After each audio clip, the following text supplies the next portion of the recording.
You are not in focus, you are blurry. Hi guys, it's Lana here. Welcome back to Lana Summer, Summertime. Ooh. I don't know if I'm getting any better at that. So in today's video, I am going to be giving you 20 tips to finally grow your hair in 2020. So listen up, it's 2020. We're living in the future now. That means if you guys want to grow your hair 20 inches, 30 inches, 40 inches, all you gotta do is go to lengths.com, then just order your inches by inches by inches, next day delivery, bam. I'm joking, that is not how it's done. We're still using the same tips that they used in ancient times, old wives' tales. I have got 20 tips for you to grow your hair in 2020. This is the year, baby. This is when it's happening. I'm not going to pretend to come up with a new super groundbreaking way to do it. So you may have heard a lot of these tips before, especially on my channel. So before you go and start cracking your knuckles ready to type something like, I've seen this tips before, then you probably have. But this video is for the people that haven't seen these tips before, and it's for the people that need a yearly refresher. So number one, snip, snip, snip. I said it before, I said it again, I've said it a million times. You need to cut the damaged ends off of your hair. And I don't care if you did a big chop back in 2014. If you haven't chopped your hair again since, then you need to do it again. Getting a trim every 6 weeks does not make sense to me. I feel like I don't get enough damage in 6 weeks to require a trim. My hair doesn't grow fast enough to be trimming it every 6 weeks. I usually cut my hair twice a year. That works well for me. So you need to figure out what works well for you. But sis, cutting your hair once every 10 years does not work because your ends are going to be damaged. It doesn't matter how well you take care of your hair, just day-to-day life is going to take its toll on your hair, and you need to cut that damage off, even if it's just only a little bit. And any hairdresser will be able to tell you what's damaged. I had a haircut a little while ago because I was having my hair styled and they were finding it a bit tough to brush through the ends of my hair, and the ends of my hair weren't really cooperating, and it's because there were a lot of split ends down there, so I cut them off. If you feel like your hair is doing that, or it's just not curling up, it's looking dry, that's a big indicator that you need to just trim it. Because the issue is, when you've got this broken ends, they just keep breaking off. They just keep breaking, and they can start to ruin the rest of your hair as well. It starts to come up from the ends and into the middle and just, breaking like this. Cut it off, let it go. Into the unknown, into the unknown.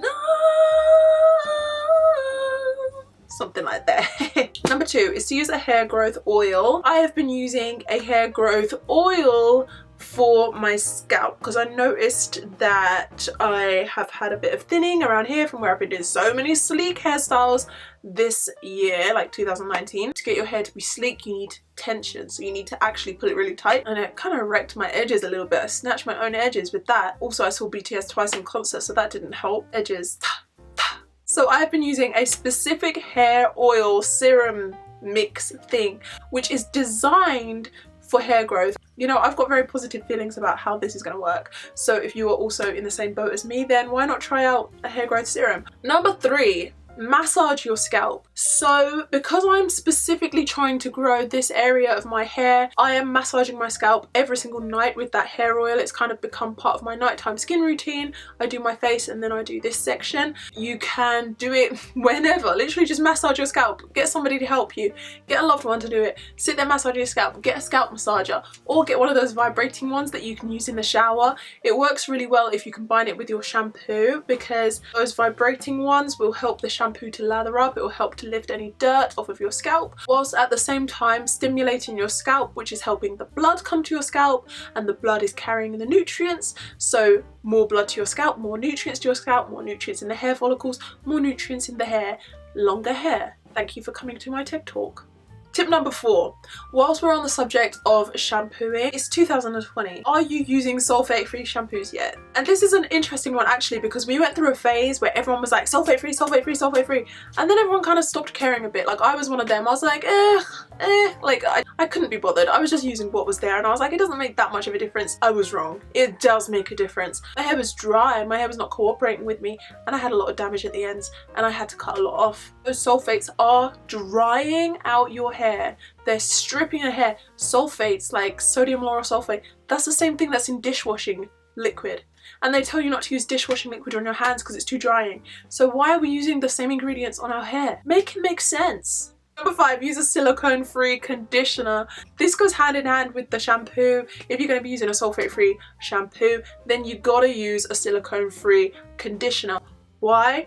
One, because silicones are kind of like a plastic moisture. It's not a real moisture, it's like fake sheen. So it makes you think that your hair is all soft and shiny and moisturized, but it's not real. It's this plastic, it's the silicones, right? Silicones like silicone implants and stuff, right? And then they're hard to remove. So then you would need to use a sulfate, like a really harsh cleansing agent, to remove the silicone. And if you don't remove the silicone, then it's going to be difficult for real nutrients to get into your hair because it's blocked by this plastic barrier, the silicone. So if you want to avoid this whole cycle, then just don't use silicones. Number 6 is to experiment with products. I don't want you to kind of embark on a natural hair journey and try to grow out your natural hair and, you know, try to avoid this and avoid that, because, you know, a lot of this means that you're going to have to wear your hair natural.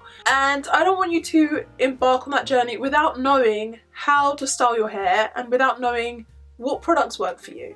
Because I get a lot of comments and a lot of questions from people asking me, oh, my hair doesn't cooperate. My hair is always too frizzy.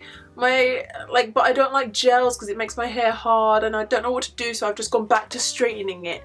I get that all the time. Please don't go back to straightening it. We'll talk about that later in the video. Maybe you tried a cream and you think it's really sticky, so now you think you don't like creams. Not every cream is sticky. So you need to be looking at reviews, you need to be looking at YouTube videos, especially from people who have a similar hair type to you. Number 7 is, of course, to avoid heat. Burns, it's hot, they'll sting if you touch it. When was the last time you used heat on your hair? These days I'm all about versatility, playing with hairstyles. That's part of the beauty of having curly hair, is being able to straighten it, then have it big and then plump it. So play with heat sometimes if you really want to, but if your main goal this year is to grow your hair to a certain length, then you might have to kind of forfeit some of that so that you can reach your length goals, because heat's not going to help you. Avoiding heat is a must. You have to. And I mean straighteners, curling irons, diffusers are good. Number 8 is to avoid bleach, of course. We all know that it's drying, damaging, makes your hair turn to hay. But did you know that a lot of other colours are actually really damaging as well? I didn't know that. Dyeing your hair any colour is going to be pretty damaging. And even dyeing your hair dark from light can cause damage as well. Number 9. If you are going to be doing hairstyles, any hairstyle, if you're going to tie your hair up, if you can, then try to use satin hair ties. I have my own line of satin hair accessories at headshehair.com. I have spoken about them so many times. I'm not going to stop speaking about them because I love them, and I have all these ideas for season 2 of Head She Hair, which should be coming to you in February, March time. The whole point of using satin is because it's just softer on your hair. You've felt satin before, right? It's smooth, it's slippery, and that means that it's not going to be ripping through your hair. It's less likely to get tangled in your hair. It's going to be gentle. It's not going to cause kinks. It's not going to cause breakage. Number 10, when you go to sleep at night, don't neglect your hair. The best way to do that is to either sleep on a satin pillowcase or to wear a satin bonnet. I tried the satin pillowcases, they just don't work for me. I have a cupboard right there, and one day I was going through the cupboard and 2 satin pillowcases appeared. Like, they were literally right at the front of the cupboard, and I was like, what? There was no other information about the 2 satin pillowcases. Like, they were in a packet. I had to open it and be like, what is this? I never ordered these. And like, nobody sent them to me. I asked my family, I said, did anyone put satin pillowcases in my cupboard? Everyone said no. So I'm horrified. It still freaks me out because I still don't know where they came from. Number 11, to not let your hair get too tangled. I know that's easier said than done, but I do have a few tips on how you can prevent your hair from tangling too much before it's the next time to detangle. So first of all is to use a leave-in detangler. I found a couple of these, I think from Lee Stafford and also from Flora and Curl. Usually I would just apply that at the back of my head. That's where I get the most tangles. Another way is to not go too often between washing your hair, because obviously if the only time you're ever detangling your hair is when you're washing your hair and you don't wash your hair for like 3 weeks, your hair is going to be really tangled after 3 weeks. But if you do it after 1 week, then you're not going to have that many tangles. And my third tip for avoiding tangles is to think about how you're going to be styling your hair for the week. Think about how you tie your hair up. I know that I'm probably going to wear my hair down like this most of the time, so I apply my products like this. I dry my hair like this. My hair knows what it's doing. My hair knows where it is, and my hair knows who its friends are. My hair knows the order. My habit is to just, you know, just put a bun here, right? But I figured, you know, if my hair is down like this, then when I tie it, I should tie it down like this, because that's going to prevent some tangles, because my hair is not being shuffled about, moved about. This goes here, that goes there. You know, it's like when you have earphones and it's like blah, blah, blah, blah, blah. Whereas if you keep everything in order, then you can reduce some of that mess. Every time that you have a tangle, you risk losing some hair or damaging some hair, because you're gonna have to detangle it. And try to avoid tangles as much as you can. We're trying to grow our hair, we're not trying to rip it out. Okay, so that takes us to okay, I've run out of hands. Number 12.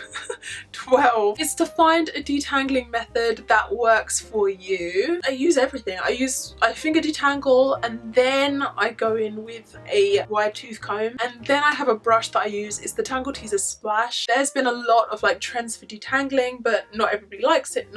Doesn't always work for everybody, so just find a way that works for you. Because if you're doing something that you don't like or something that doesn't work for you, the chances are you might lose patience, and then that's when you see people kind of drag these tangles through. Don't be like that, because that will damage your hair and it's gonna jeopardize your hair growth goals. So number 13 is to take a supplement, a vitamin. Everyone laughs at me for the way that I say vitamin. Okay, I'm from the UK, we say vitamins. They have them everywhere. I have been on and off taking hair growth supplements for like the past few years. The first ones that I ever started taking were like the skin, hair and nail supplements. And then I was taking folic acid. I've always believed in the power of hair growth vitamins and supplements. Folic acid definitely helped me a lot.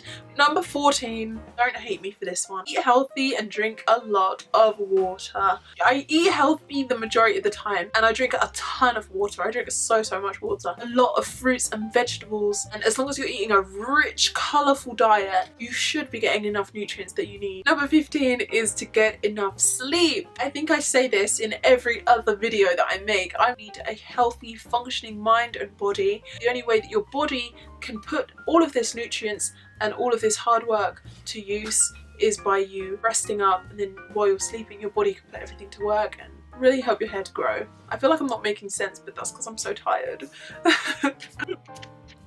Number 16 is to do protective hairstyles. This is very important, especially if you're watching this in January. It's winter, it's cold, it's gonna snow soon. I'm heading to the snow soon, so I need to remember to do protective hairstyles. Very damaging to your hair. The stress that puts your hair under, the dryness that you create, the brittleness and the breakage that occurs. You don't want to be doing that to your hair. So if you can avoid it, protect your hair. What I mean, how do you do it? Literally, protecting your hair is doing something to it so that it's not all out. Right now, every single one of my ends, every single one of my strands is being exposed to the outside air. But if I were to do a braid, a twist, a bun, anything, then that's gonna protect a significant amount of my hair from all of this outside scariness. Okay, number 17 is to deep condition. Deep conditioning is very important, because that extra moisture that you're giving to your hair when you deep condition is really going to strengthen your hair. And strong hair is hair that doesn't break. And when your hair is breaking, as we know, it doesn't look like it's growing because it's breaking. If you don't want your hair to break, then deep conditioning it and moisturizing it is really going to help you. The deep conditioning doesn't have to be a chore. It doesn't have to take hours. I deep condition every week. I have a few like 2-minute masks. So I have a 2-minute mask that I use from Mark Hill. It says that you can do it in 2 minutes, but I try to leave it on for like half an hour or an hour. Number 18 is to change your curly hair routine based on the climate that you're in. So what I'm talking about is more like the products that you're using and that kind of thing. So for instance, right now it's winter, so that means that I'm finishing all of my wash and goes with an oil. I don't always do this in the summertime, even though I should, but in the winter I am especially wary of my hair getting dried out, especially because I live in the UK, so I feel our winters can be a lot more harsh than our summers. Switch up your routines based on the climate that you're in to make sure that your hair is always protected and is always on top form so that it can grow. Number 19 is to not tie your hair too tight. This is a simple step, but it is a very important step. So, you know, I mentioned that I feel as though my hair was thinning around the edges and I'm having to use like an oil to kind of build that back up again. Why was that? That was because I was doing the sleek hairstyle, the sleek top knot. You know, I was feeling slick. If you tie your hair too tight, it's going to not only pull out your hair, but it's also going to snap at some point around the hair tie. I love this. I should use this all the time. So if you want to grow your hair, you do not want to be tying your hair so tight that it's being pulled out and is snapping at the hair tie. And I've seen it in my hair. I've seen instances. Do you know what else you want to do? You don't want to do on that point? You don't want to stand so close to a candle that your hair goes on fire and breaks off. That happened to me. I don't think I'll find it, but I have a piece of hair back here that's like this long. Step back. Oh, what's that smell? Oh, that feels a bit hot. Stun my head. My hair was on fire. Tip number 20 is to not lose patience. Okay, that seems like it's not a real tip, right? But it is. This is maybe the most important tip of the whole video. I know it can seem like everybody else's hair grows so fast, but why is that? Probably because you're not paying so much attention to other people. It's like watching paint dry. If I paint these walls and then I go and live my life and then I come back in a few hours or like tomorrow and I'm like, oh wow, the paint's dry. That seemed quick. But if I sit here watching the paint dry all the live long day, am I gonna say, oh wow, that was quick? No. I'm gonna be like, wow, that was the longest 24 hours of my life. Oh my god. So it's the same. If you see somebody else's hair and it looks short, and then you see them in 6 months and you're like, oh wow, yeah, like her hair grew really fast. Wow, super quick. And then you're comparing yourself, like my hair, like you're checking your hair length every day. No, like this is not a process that can be done overnight. This is not a process that can be done in a month. It takes a long time to grow hair. Especially curly hair, because curly hair is not growing straight. Curly hair is going woo. So, you know, pull your hair straight one day and see how long is it really. It's probably quite a lot longer than you thought it was. Shrinkage is the devil, so don't lose patience with it, because your hair is beautiful and your hard work is going to pay off. Thank you guys so much for watching. Please subscribe to my channel if you're not already subscribed, and turn on your notification bell, because YouTube does not show people videos unless the notification bell is turned on, and especially not if you're not active. You need to be active on the channel. It's like the same deal with Instagram. You need to be active. You need to leave your comments, your likes and whatnot. Otherwise YouTube's going to think you don't care. And same with Instagram. Get me on Instagram. I just want to say thanks again so much for being here. I love you. Stay blessed, stay sunny, and I'll see you in the next video. Bye.